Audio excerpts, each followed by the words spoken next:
नमस्कार। मैं Shivshankar Meena, assistant professor geography, government girls college Sikandra Dausa. BA part first year के geography के स्टूडेंटों के लिए आज का मेरा ई कंटेंट का टॉपिक है जलवायु का वर्गीकरण या क्लाइमेट क्लासिफिकेशन। जलवायु के वर्गीकरण कई आधारों पर किए जाते हैं, जैसे आनुभविक वर्गीकरण, जननिक वर्गीकरण, व्यावहारिक वर्गीकरण। आनुभविक वर्गीकरण में जलवायु के वर्गीकरण जलवायु की प्रेक्षित विशेषताओं के आधार पर किया जाता है। इसके अंतर्गत जलवायु के विविध प्रकारों एवं उनकी सीमाओं का निर्धारण स्वयं जलवायु के विभिन्न तत्वों के उपलब्ध आंकड़ों अथवा प्राकृतिक वनस्पतियों पर जलवायु के प्रभाव के आधार पर किया जाता है। कोपेन एवं थॉर्नवेट ने जलवायु वर्गीकरण इसी आधार पर दिया था।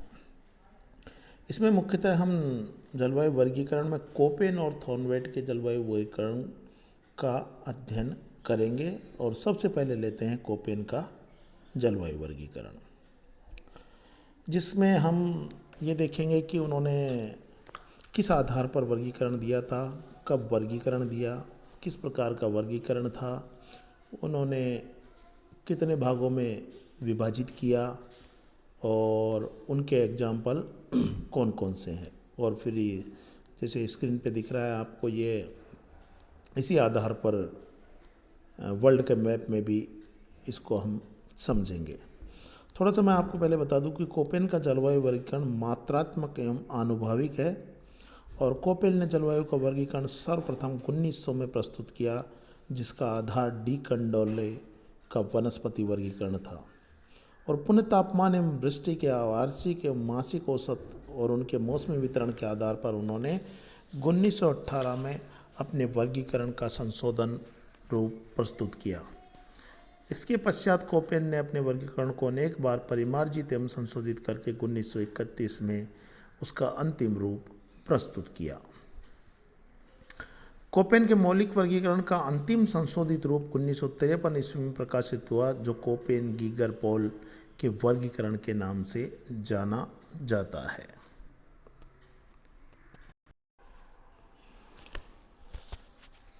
कोपेन ने मोटे तौर पर जलवायु को 5 प्रमुख वर्गों में विभाजित किया। प्रत्येक वर्ग को अंग्रेजी के बड़े अक्षर या कैपिटल लेटर के द्वारा नामांकित किया गया। ए, बी, सी, डी और ई। ए का मतलब है आर्द्र उष्ण कटिबंधीय जलवायु। इस जलवायु में सर्वाधिक ठंडे महीने का औसत तापमान भी 18 डिग्री सेंटीग्रेड या उससे अधिक होता है। बी है शुष्क जलवायु। इस जलवायु में वर्ष भर वाष्पीकरण वर्षण से अधिक होता है, अर्थात वर्षा की मात्रा से अधिक वाष्पीकरण होता है। इस कारण यहाँ पर शुष्क दशाएं पाई जाती हैं। सी है आर्द्र शीतोष्ण कटिबंधीय जलवायु। सबसे गर्म महीने का औसत तापमान 10 डिग्री सेंटीग्रेड से अधिक एवं सबसे ठंडे महीने का औसत तापमान 0 डिग्री सेंटीग्रेड से अधिक परंतु 18 डिग्री सेंटीग्रेड से कम होता है। अल्पतापीय जलवायु, जिसको डी नाम दिया, सबसे गर्म महीने का औसत तापमान 10 डिग्री सेंटीग्रेड से अधिक एवं सबसे ठंडे महीने का औसत तापमान 0 डिग्री सेंटीग्रेड या उससे कम होता है। और लास्ट है ई, जिसे ध्रुवीय जलवायु या सबसे गर्म महीने का औसत तापमान 10 डिग्री सेंटीग्रेड से भी कम होता है। इसके अलावा इसने कुछ अन्य सिंबलों का भी प्रयोग किया, ABCD के अक्षरों का, जिसमें एस कैपिटल होगा तो उसका अर्थ होगा अर्धशुष्क या स्टेपी, W कैपिटल होगा तो उसका मतलब है शुष्क या मरुस्थल, टी का मतलब है टुंड्रा तुल्य जलवायु, एफ का मतलब है हिमाच्छादित जलवायु। ये सब कैपिटल में। और अगर स्मॉल एफ आता है तो उसका मतलब है आर्द्र जलवायु, और स्मॉल एम आता है तो मानसूनी जलवायु, और स्मॉल W आता है तो उसका मतलब शीत ऋतु में शुष्कता, और स्मॉल एस आता है तो उसका मतलब ग्रीष्म ऋतु में शुष्कता। अब हम बात करते हैं इनमें से एक एक जलवायु की। तो सबसे पहला है उष्णकटिबंधीय आर्द्र जलवायु। इसके मुख्य लक्षण है सभी महीनों का औसत तापमान 18 डिग्री सेल्सियस से अधिक है। इसके उप प्रकारों की बात करें हम तो इसमें आ जाएगा उष्णकटिबंधीय वर्षावन, जिसे इन्होंने AF, ए कैपिटल एफ स्मॉल नाम से संबोधित किया, और इसका मुख्य लक्षण है कोई शुष्क ऋतु नहीं। ए में ही दूसरा है उष्णकटिबंधीय मानसून जलवायु, जिसको कैपिटल A और स्मॉल m के द्वारा बताया, और इसका मुख्य लक्षण है मानसून लघु शुष्क ऋतु। नेक्स्ट है इसमें उष्णकटिबंधीय आर्द्र और शुष्क अर्थात सवाना जलवायु, इसे AW से डिनोट किया, और जाड़े की शुष्क ऋतु होती है इसमें। और इसमें नेक्स्ट है उपोष्ण कटिबंधीय, ये तो बी में आ जाएगा, मैं नेक्स्ट स्लाइड में बताता हूँ आपको इसको।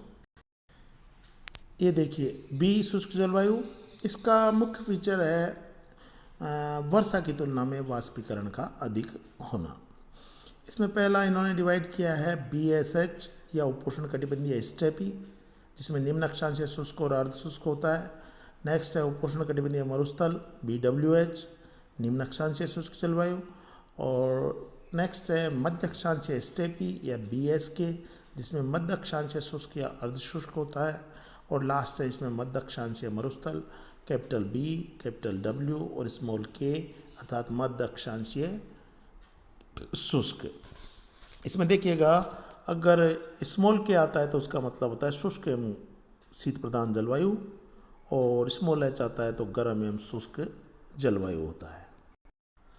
बात करते हैं C और D की, तो C का मतलब है उच्च शीतोष्ण मध्य अक्षांशीय जलवायु, जिसमें सर्वाधिक ठंडे महीने का औसत तापमान 3 डिग्री सेल्सियस से अधिक किंतु 18 डिग्री सेल्सियस से कम होता है, और ये मध्य अक्षांशीय जलवायु होती है। इसको इन्होंने कई भागों में विभाजित किया, जिसमें हम देखते हैं सबसे पहले है CF या पश्चिमी यूरोपीय तुल्य जलवायु, और एक है CW या चीन तुल्य जलवायु, और नेक्स्ट है CS, जिसमें C कैपिटल S स्मॉल भूमध्य सागरीय जलवायु। इसमें ध्यान रखिएगा, मैं आपको इसका PDF भेज दूंगा, तो उसमें अच्छे से पढ़ लेना। जैसे CS या भूमध्य सागरीय जलवायु की बात करते हैं तो शुष्क ग्रीष्म ऋतु होती है, अर्थात इसमें बरसात सर्दियों में होती है। और CF की बात करें महासागरीय जलवायु, तो इसमें कोई शुष्क ऋतु नहीं होती, कोसम और शीतल ग्रीष्म ऋतु होती है।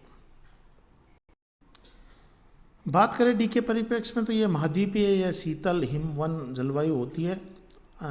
वर्ष के सर्वाधिक ठंडे महीने का औसत तापमान 0 से 3 डिग्री सेंटीग्रेड नीचे होता है, और इसे दो भागों में विभाजित किया, DF और DW। DF है आर्द्र महाद्वीपीय, कोई शुष्क ऋतु नहीं होती और काफ़ी अधिक सर्दी होती है।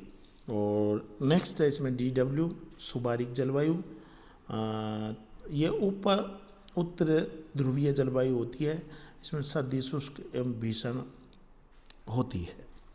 तो ये तो मुख्य रूप से, एक लास्ट में इन्होंने एक और बांटा था इको हिकिस्टोथर्म, इसको भी दो भागों में बांटा। ET का मतलब है टुंड्रा ध्रुवीय, और EF का मतलब है हिमाच्छादित जलवायु। तो इस प्रकार इन्होंने अंग्रेजी के अक्षरों को लेकर डी-खंडोले के वनस्पति के आधार पर और तापमान और वर्षा के आधार पर विश्व को मुख्यतः ABCDE जलवायु में विभाजित किया। फिर इसके आगे हमने बताया कि A को भी कई भागों में विभाजित किया, B को भी, C को भी, D को भी। और इसका ये वीडियो सुनने के बाद में आप इसका PDF पढ़ोगे तो उससे अच्छे से समझ में आ जाएगा। बात करें इसकी भारत के संदर्भ में, तो जो इन्होंने विश्व का वर्गीकरण दिया था उसमें कौन कौन सी जलवायु में भारत के प्रदेश आते हैं, तो ये मैप के द्वारा आपको अच्छे से डिनोट समझ में आ जाएगा। सबसे नॉर्थ में जम्मू एंड कश्मीर में ये जलवायु लिख रखा है, था ध्रुवीय तुल्य जलवायु है। और एकदम राजस्थान के पश्चिमी भाग में देखा जाए तो वहाँ पर BWHW लिख रखा है, इसका मतलब है उष्ण मरुस्थलीय जलवायु। और एकदम ये केरल के तट के पास चले जाएं तो देखिए AMW या लघु शुष्क ऋतु वाली मानसूनी जलवायु यहाँ पर पाई जाती है। तो क्वेश्चन किसी भी तरीके से आ सकता है, राजस्थान के या इंडिया के या वर्ल्ड के परिप्रेक्ष्य में कोपेन के जलवायु वर्गीकरण को किसी भी तरीके से पूछ सकता है। बात करें राजस्थान के परिप्रेक्ष्य में, तो देखिए राजस्थान के परिप्रेक्ष्य में बात करते हैं तो कोपेन के जलवायु वर्गीकरण में 4 जलवायु आती है, BWHW, BSHW, CWG और AW। तो इस तरीके से आप इसको एक डायग्राम के द्वारा, मैप के द्वारा, सिंबल्स के द्वारा, उसके आधार के आधार पर और एक टेबल बना के एक शानदार आंसर के रूप में प्रस्तुत कर सकते हो। Thank you.